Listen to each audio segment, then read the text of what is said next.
ഭരണപക്ഷം പ്രതിപക്ഷമൊക്കെ കേട്ട് നാട്ടിന്റെ ഖജനാവ് കാത്തു സൂക്ഷിക്കുന്നതിൽ മന്ത്രിമാർക്ക് മാത്രമല്ല എംഎൽഎമാർക്കും സർക്കാർ ഉദ്യോഗസ്ഥന്മാർക്കും ചുമതലയുണ്ട്. ആരെങ്കിലും അത് എംഎൽഎയുടെ ശമ്പളം വളരെ തുച്ഛമാണ്. പക്ഷേ ഞാനൊരു കണക്ക് പറയാം. ഈ പണമെല്ലാം ചോർന്നു പോകുന്നത് കണ്ട് മിണ്ടാ നിൽക്കരുത്. എന്റെ നിയോജകമണ്ഡലത്തിൽ UP LP സ്കൂളുകളായി 50 സ്കൂളുകളുണ്ട്. ഹൈസ്കൂൾ വരെയുണ്ട്.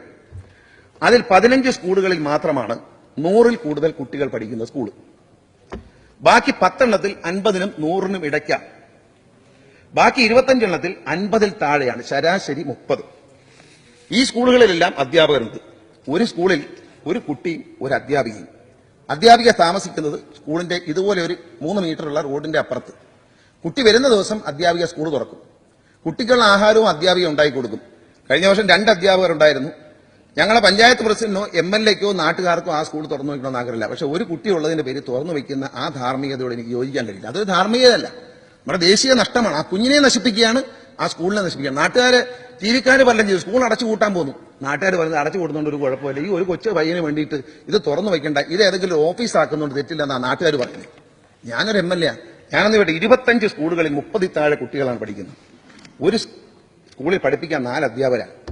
വിദ്യാഭ്യാസ വകുപ്പിന്റെ സെക്രട്ടറി അടക്കം മന്ത്രി അടക്കം കേട്ടുകൊണ്ടിരിക്കുക. എല്ലാവരും ശ്രദ്ധിക്കുക. 25 × 4 100 ടീച്ചേഴ്സാണ് ഈ 25 സ്കൂളിൽ പഠിപ്പിക്കുന്നത്. 25 കുട്ടികൾ, 25 സ്കൂള്, ഈ 25 അധ്യാപകർ ശരാശരി 30 കുട്ടികളെ വെച്ച് പഠിപ്പിച്ചാൽ 750 കുട്ടികളെയാണ് പഠിപ്പിക്കുന്നത്.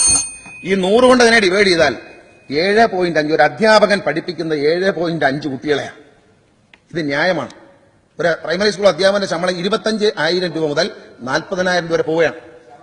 ശമ്പളം 25,000 മുതൽ 40,000 രൂപ വരെയാണ് ഇവരുടെ ശമ്പളം. ഈ 7.5 കുട്ടിയെ പഠിപ്പിക്കുന്നതിന് ഈ 100 അധ്യാപകർ വാങ്ങുന്ന ഇത് എന്ത് ചെയ്യേണ്ടത്? എന്റെ മണ്ഡലത്തിൽ പട്ടാഴി എന്ന സ്ഥലത്ത് ഒരു സ്കൂൾ, 3 സ്കൂളുകളുണ്ട്. ഒരേ വാർഡിൽ 1 കിലോമീറ്ററിനുള്ളിൽ 2 സർക്കാർ സ്കൂളും ഒരു എയ്ഡഡ് സ്കൂളും. UP LP ആണ്. ആകെ പഠിക്കുന്ന കുട്ടികൾ 3 സ്കൂളിൽ പഠിക്കുന്ന കുട്ടികളിലാണ് 70 താഴെ. ഇതിനെ എന്തുകൊണ്ട് ക്ലബ് ചെയ്ത് ഇതിനൊരു നല്ല സ്കൂളാക്കി നടത്തും? ഈ 3 സ്കൂളിനെ ക്ലബ് ചെയ്ത് ഒരു നല്ല സ്കൂളാക്കി നടത്തും. നമ്മൾ ഈ ദേശീയ നഷ്ടം, നമ്മുടെ നാട്ടിലുള്ള നഷ്ടം MLAമാരായ നമ്മൾ കണ്ടില്ല. ആരെങ്കിലും സന്തോഷിപ്പിക്കാൻ പത്രത്തിൽ വരും. സ്കൂൾ അടച്ചുകൂട്ടാൻ MLA കൂട്ടുന്നു, ദുഷ്ടനായ MLA. അത്തരം ചിത്രീകരണമൊന്നും ഞാൻ ഭയപ്പെടുന്നില്ല. ഈ രാജ്യത്തിന്റെ നിലനിൽപ്പാണ് പ്രധാനം. നമ്മുടെ നാടിന്റെ നന്മയാണ് നമ്മുടെ പ്രധാനം. അടച്ചുപൂട്ടണമെങ്കിൽ അടച്ചുപൂട്ടണം. അൺഎക്കണോമിക് എന്ന് പറയുന്നതിന് അർത്ഥമില്ല. ഇത് പൊതുവിദ്യാഭ്യാസമാണ്. ലാഭനഷ്ടങ്ങളുടെ കണക്ക് പറയണ്ട. പക്ഷേ ദുരുപയോഗം ചെയ്യുക. ഒരു അധ്യാപകന് ഒരു കുട്ടി, അധ്യാപിക താമസിക്കുന്ന നേരെ മുമ്പിലത്തെ വീട്ടിൽ. ഞാൻ മറ്റൊരു കാര്യം കൂടി പറയാം.